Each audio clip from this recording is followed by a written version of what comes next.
Welcome to my channel. এটা আমার channel, এটা আমার ফেসবুক আইডি। আমার চ্যানেল হলো কি ইউটিউব চ্যানেল, যার নাম ডান্স উইথ শু। তো আজকে আমি হলো গিয়ে প্রথম মিনি একটা ব্লগ করতেছি, ছোট্ট একটা ব্লগ। আমি আগের থেকে করতাম আসলাম, কিন্তু মা না করতে দেয় না, কিন্তু ওখানে আমার পারমিশন ফেলাইছি। ওখানে তোমরা আজকের থেকে তোমরা আমার ব্লগ দেখতে পারবা।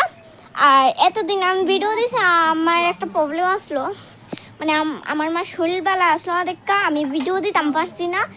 তো এলিকে আমি ভিডিও দিতাম পারছি না। আর আর আজকে প্রথমবার যেহেতু আমি ভিডিও বানাইতেছি, তো কোনো কিছু ভুল হইলে ক্ষমা করে দিয়া। আর কালকে হইল গিয়া সংক্রান্তি, আজকে বুড়িগড়।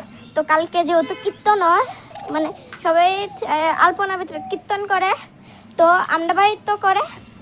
তো মা এলিগা রঙের রঙের মাটি দিয়া ফুল বানাইতেছে। এবারে দায়িত্ব হইল গিয়া আমার আলপনা দিমু আমি। তো আমি সুন্দর করে আলপনা দিমু। আমি একটা আলপনা শিক্ষা রাখছি। আলপনা দেওয়ার সময় তোমাদের সাথে এটারও একটা ভিডিও শেয়ার করবো। তো চলো তোমরা দেখাই মা কি কেমন করে মানে ফুলটা বানাইছে। এই যে ওই গানা আর একটা পাপড়ি দিওয়ানেরও বাকি রয়েছে, এই যে। আর কীর্তন হওয়ার সময় তোমরা দেখামু। আর এই যে আমার মা। তো আজকের ব্লগটা এতটুকুই। আবার তোমরা ব্লগ দেখতে পারবে, সংক্রান্তির ব্লগ দেখতে পারবে। এখন থেকে তোমরা আমি কি কি করি সব ব্লগেই দেখতে পারবে। তো এখন আমি মার পারমিশন পেয়ে গেছি যেহেতু, তার জন্য এখন থেকে তোমরা আমার ব্লগ দেখতে পারবে। তো আজকের মতন ভিডিওটা এইটুকুনি।